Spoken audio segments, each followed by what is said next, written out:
All right, guys, this is Mobile Gamer Nerd, and we are here with the old account. We're back on Monster Socks for a little bit. Today, we're going to be talking about Dragon Hard Mode. This is going to be a fight that pretty much most of you aren't going to be doing too quickly. It's going to take you a little bit of time just to get through regular Dragon, but there are heroes in this game that can make this fight incredibly easy, and some of them harder to get. That's just kind of how it is. And there are replacements for this team. We're going to go into the fight first, and then we'll go over their gear and everything like that. I know people like to actually see the fight, so we're going to go into dungeons right now, and we're going to check out the dragon. Oh, nope, this is spider. We don't want to do spider today. We're going to go into dragon, and we're going to go all the way down here to stage 10. Yeah, we're not going to be going through 1 through 10. You can just use teams that are basically doing what this team does, and if you have lower end heroes, you can still beat those levels. I did beat some of the lower levels with rares, so just know that that does happen, even though we have a rare on this team. So just the basic idea, team we have here is Apothecary. We have Syl, who's everyone gets for 6 months in. Most likely you will get Apothecary if you're pulling.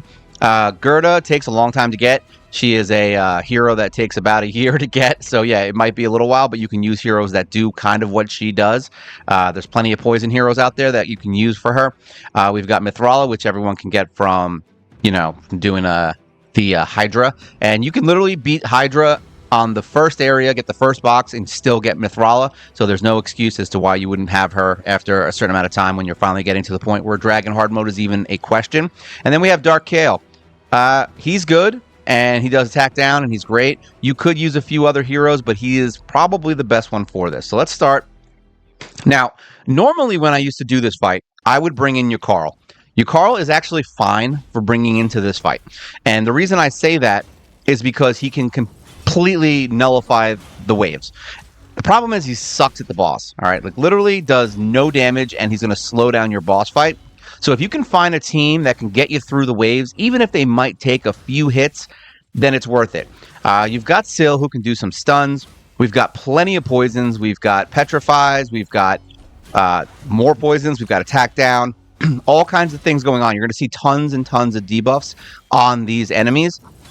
And that's kind of what's going to get you through it, because they're going to tick poison like nothing was ever... No one ever had poison resistance. That's what it's going to feel like. But yeah, the only problem you're going to have in here, and honestly, there's two problems, and it's the first wave and the second wave that the first problem exists, and that's this dragon bastard over here. If you give him a chance to really go, he can poison your team and then kind of just start putting them to sleep and killing them one by one. So he is annoying. So this team is slightly risky if you have someone like that going on. Now, Mithrala is going to keep your team from having poison, which is nice. So hopefully, the goal here is that it's not going to matter. See, he's dead now. The goal here is it's not going to matter. You can stun him, or at least have a shield up, or at least maybe have Mithrala remove it, because she has such high resistance. She shouldn't really get poisoned too much. This fight is where things are going to get a little annoying, and you might have a chance of fighting the wave twice. The reason I say that is because Cardinal is in the middle. If you're not doing this on auto, I would probably recommend trying to take Cardinal out as fast as possible.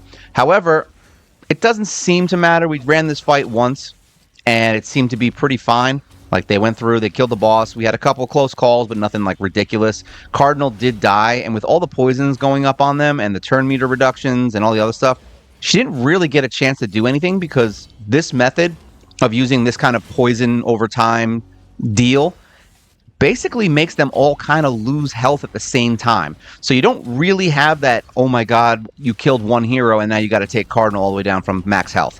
Everyone is going to be extremely low HP. See, she's going to basically put that thing up, and now she's not going to get another turn. So the good news is that she won't really revive anyone, because they should all be dead at around the same time, and hopefully the turn meter reduction goes off without a hitch, and then you don't have to worry about anybody actually getting turns. See, so it is working, as you can see. Gerda is actually one of my favorite heroes. I do like her. She does have a turn meter reduction the way we have her built. And yeah, look at that. Everyone's dying. See how there you go. She just poisoned herself right to death, which is what we wanted. If she had gotten a turn, she would have revived everybody else. So that's why we're doing it. This is a heavy, heavy, heavy poison team, all right? Hopefully we can get a shield up. Okay, we have defense up. Now you're going to start to see that the boss is going to take tons and tons of poison damage, all right? Everyone is going to be poisoning the crap out of it. Well, it looks like Sills just wants to get extra turns there. There you go. We've got our shield up, which is what we need to get started. Now you've got all those poisons and poison sensitivity. We're getting some smites off. Look at that. He is just getting wrecked by the poison. And the thing is that with this fight, say we might lose him, but it doesn't matter. We have a reviver, so it don't matter at all. All right, everybody's going to be poisoning. And you're going to find that, if you didn't know this already, poison is the best damage for this fight. And yeah, you might lose someone here and there. Gerda went out, but we got a shield back up. There you go. Luckily, they can put up enough poisons and smites and everything to basically just not worry if someone dies, and Syl will eventually pick them up. We actually didn't have anyone die last time. Look at that. Those poisons are just wrecking him. Look at that. Smites, poisons, just non-stop aggressive behavior is what this is. Boink. Attack down. The attack down and weaken is really what matters here. Look at the damage here. So we've got Mithrala putting up 5 million and Dark Kael putting up 3.4. And Gerda didn't die. She would have actually she did beat Dark Kael. So she's 3.479. And what do we get for our trouble? We got a defense glove. Isn't that exciting? And an attack glove. Yeah, these are the best gear drops you're ever going to see on this game. So that's stage 10. Look at that. 3 minutes and 59 seconds. We were able to do it much quicker this time. That was our best time. Originally, we were up to upwards of almost 6 or 7 minutes. So yeah, you might see some changes. So let's take a look and see what these guys are wearing, and if I'm using a team that's crazy built. And remember, every single hero, without exception, in this team, you can acquire without summoning. All right, so you don't need to summon. That is literally not needed unless granted, you're gonna have to wait a long time to get them because they take a year to get for Gerda. That's why I'm saying Gerda and Kael. Dark Kael takes a while from the Doom Tower. So yeah, depending on how slow your progression is, you may not get him for a year also. All right, so let's check him out. Now, Mithrala, she is basically irreplaceable. She has the shield. She can block all the poisons. She can give you attack up, defense up. She's just an all-round amazing hero. That is probably, outside of someone like a Brogni or like one of the really new heroes that everybody's playing with, she's irreplaceable for this fight.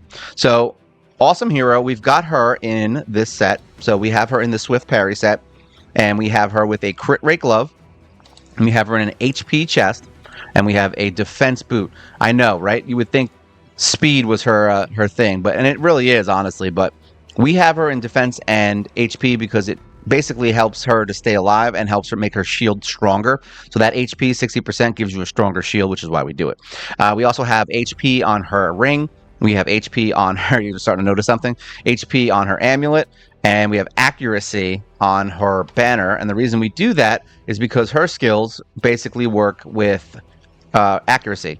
It gives her more resistance whenever she has more accuracy. So basically all the accuracy you have goes right into resistance so she doesn't get poisoned. And there you go. You've got yourself a beast that can support the whole team and not get hit with debuffs. So there you go. All skills max. We have her in Brimstone. So that is obviously something very interesting. These are her masteries. We went down to accuracy. So we did build her in a different way, as you can see. So there you go, in case you really want to copy it or not. But we went right down to accuracy. We want her to have as much accuracy as possible so that she lands every single thing that she does and gets tons and tons of resistance. Her total stats at this point are 81,000 HP, 2,300 attack. We've got 4122 defense, 215 speed, which is low. You could easily make her faster and more effective. Crit rate 97, crit damage 158, resistance is 130, and accuracy is 382, which is all going to get stacked into her resistance. So she's going to have about, 500 resistance in that range, I guess, if you call it that. So yeah, she's not crazy built. She does have this relic that we got from the event that happened, so I didn't pull this. This was of an event issue thing. The wearer has a 25% chance to reflect stun, sleep, fear, true fear, freeze, provoke, petrification, and sheep debuffs back at the producer. Yeah, not the producer like the movie, but the producer like the guy who makes the debuff. All right, so that's that. Now, we're not going to really go over Yukari too much, but he needs as much attack and accuracy as you can possibly give him. This dude's awesome, and he can help you get through the waves because he can freeze the entire wave and constantly keep them stunned. So if you don't have someone on this team, he does work. However, just remember, you're going to need to be able to keep him alive. So you can't really replace your healer or Mithrala in this fight if you do bring him, because he will die, and you need someone to revive him if he does, because otherwise he's useless. He's useless for the boss fight, basically, completely. He's literally just to get you through the wave. So if the wave is your problem, Carl's your answer. We've got Gerda Bogbrew. She's, like I said, it takes a while to get, so if you summon her, great, but she otherwise takes a little bit of time. We've got her in a 2-piece protection set, which basically gives her resistance and HP. That wasn't a purposeful thing. It was just what we had at the time, and we put her in it. And then, as you can see, we've got some weird stuff on her. We've got crit rate. You see what I mean? It's like kind of weird, right? But you know why? Because stats are the only thing that matter. We've got a speed boot, so plus 40 speed. We've got an HP little armor, and we've got crit damage on her glove. Now, once again, this is all stuff that we just did to get her accuracy up and do some other things at the time that we had her. We've got attack on her ring, we've got HP on her amulet, and we've got accuracy on her banner. We did that just because, just for stats. That's it. We just wanted her accuracy higher, and we just wanted her to stay alive, basically. We do use her as an attacker, so it's a little bit weird, but it does work. We've got her in a Rod of Blasphemy, which all of you guys should have at this point. It's only 3 stars, nothing crazy. 2% less damage if you're under any debuffs, which is only for the boss, really. We got Brimstone on her as well. This wasn't made specifically for the fight. This is just what we put them in, because certain heroes are good in certain fights, and I have 3 heroes, I believe, at this point that have Brimstone, because they just work with those heroes really well. I know people will say that it's not worth having that on 2 heroes, but it actually is, because as you just saw, we did Brimstone almost every other round and destroyed that boss, so I guess they're wrong. So we've got her with a bunch of stuff. She does really good poison damage stuff. These are her masteries. She's basically built like a normal attacker. That's kind of how we went. We got some accuracy stuff, and we went down to War Master, so nothing crazy there. Total stats for her are, not abbreviation, 64,000 HP. We want her to stay alive, so that's important that you give her HP. 684 attack. We've got 2,400 defense. We've got 212 speed, 58% crit rate, because once again, we don't really care. We really just want her to poison. Crit damage is 200. It kind of works, I guess. Even though she only crits a little bit, it still is nice to get that extra 200% damage, just because it's what we had. We never changed it. Resistance is 134, accuracy 342. We want her to be as accurate as possible, because we want her to land those debuffs. All right, next people on the list, Syl. Funny enough, this is a fun story about Syl. We have only updated like 2 pieces from her from the day we got her. When we first got her, we had this same set. This was the set we got from the original what is that? One of the tournaments before we got too high to actually win tournaments, and we won this set. And we put it on her because I wanted her to attack more times in one round, and I have not changed it since. I don't even think we've updated this. It's crazy, right? So basically, we have her in a Relentless set so that she can attack 2 times or 3 times or 4, as you just saw before.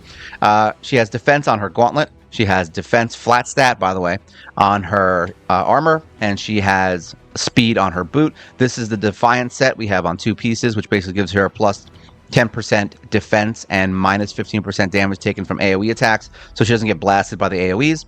She's got defense on her ring, crit damage on her amulet, and of course accuracy on her banner. As far as the relics go, once again, wearer heals and turn meter effects increase by 15%, so that's perfect, since she does, she does heal. So there you go, more heals.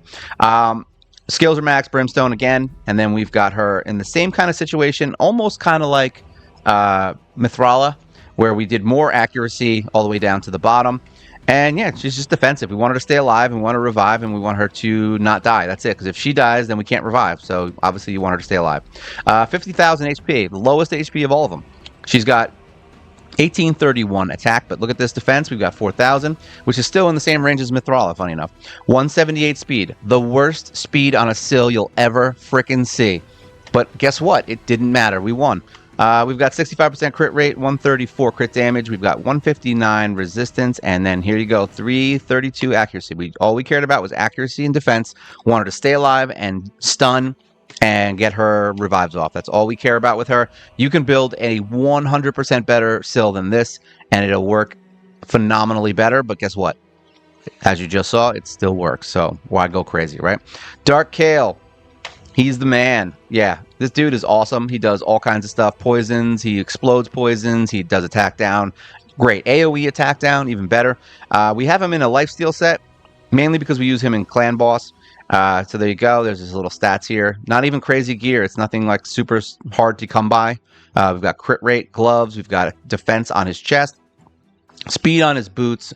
We've got defense on his ring, defense on his amulet, and accuracy on his banner. 1, because we want him to stay alive, and 2, because we want him to poison. That's it. That's all we care about with him. He doesn't even have a relic equipped. I never even equipped him with a relic. I didn't even know that. So there you go. That could probably help my clan boss fights.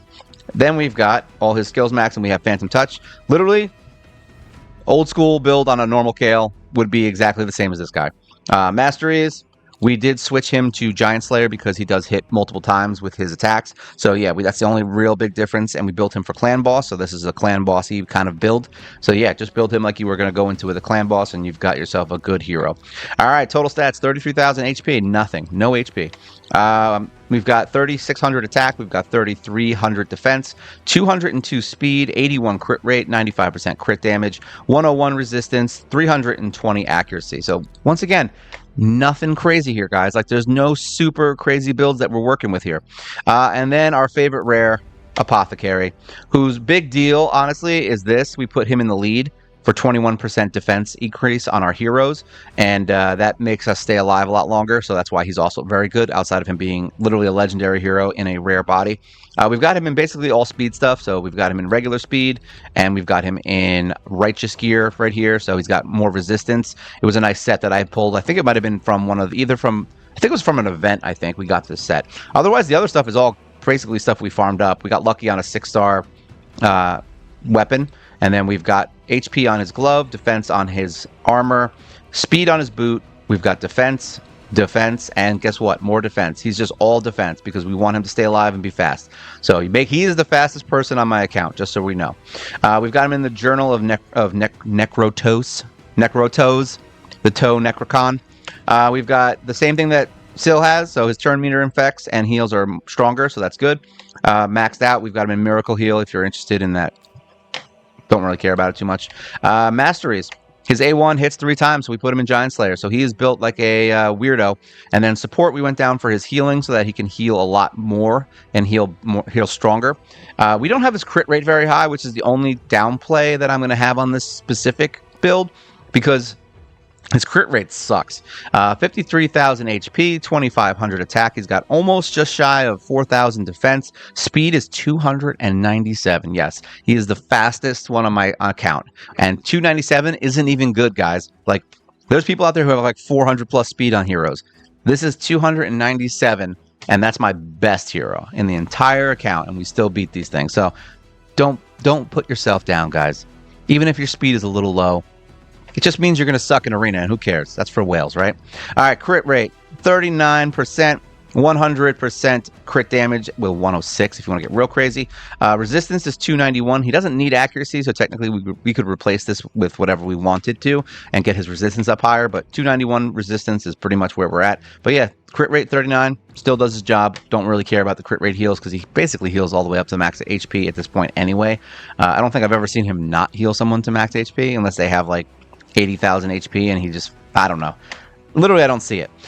So as far as other heroes you could possibly bring in here, I mean, Jakar, like I said, is a wave, is for help with the waves. Same thing with Arix. Arix is pretty good for the waves. Not too great for the dragon, and honestly, if you're putting it on auto, you might want to take off the ally protect because you're just going to kill Arix. It's not the best option for it, unless you really have some good support heroes, which I do not, so which is why we play the way we play. As far as another, reviver, you could use Arbiter. I don't think it's worth it. Not really the best version. You already have attack up, and you already have stuns. She doesn't have any, like, crowd controls, per se, so she's probably not the best option. Could it work? I'm sure if you have great support. Honestly, the whole thing comes down to what support heroes you have. If you have better support heroes that can keep everyone alive, then yes, she could be a reviver, and that's fine. Taya could be a useful hero if you want. So you could use her as your poisoner. She does explode poisons and stuff. I think she also explodes. I don't know if she explodes HP burn or not. I think she does. But she's basically Dark Kayle. The only difference is she doesn't do attack down, which could hurt you if your heroes are a little bit, softer. So just know that that's a little bit of a downside with her. She doesn't have attack down. Otherwise, she's a great hero. We use her all the time. I can't really think of any other specific heroes in here that I would replace outside of like heroes that I don't currently own, because this is an attack. This is a, heroes that everyone gets account. So I don't have those heroes, so just know that that's a thing. Otherwise, in here, like I said, there's not really much else in here I would bring outside of someone who could poison really strongly. If you're really just lacking a poisoner, Outside of Mithrala, you could bring literally anyone, honestly, as a poisoner, as long as they can stay alive, like Grave Chill, Frozen Banshee. These are all heroes that you could conceivably work and build. You would just have to build them better than I have them built because, take the gear from the guys that I'm using and put it on these guys maybe and try it that way. But other than that, yeah, I would say that's probably your best bet. But yeah, this team is really good. It works and it gets you through, and every single person will eventually get it, which is the best part. So no one can tell you that you have to summon in order to beat stage 10 of hard mode dragon anymore, guys. That's it. You can do it by just playing the game. And if you've been playing for a while and this is where you're at, you might even have these heroes already. And all you got to do is, fix them up and make sure that they work correctly. Get them fast and make them do their jobs. All right. So yeah, if you guys have any questions, things you want to talk about, things you want to discuss, feel free to leave a comment below. Make sure you like, share, subscribe. You help the channel grow. We do a live stream every single week. And yeah, this has been fun. I hope you guys enjoyed this wonderful little walkthrough of Dragon Hard Mode Stage 10. This is the awesome team that you can do and build without ever having to worry about summons. This is Mobile Gamer Nerd, and you guys take care.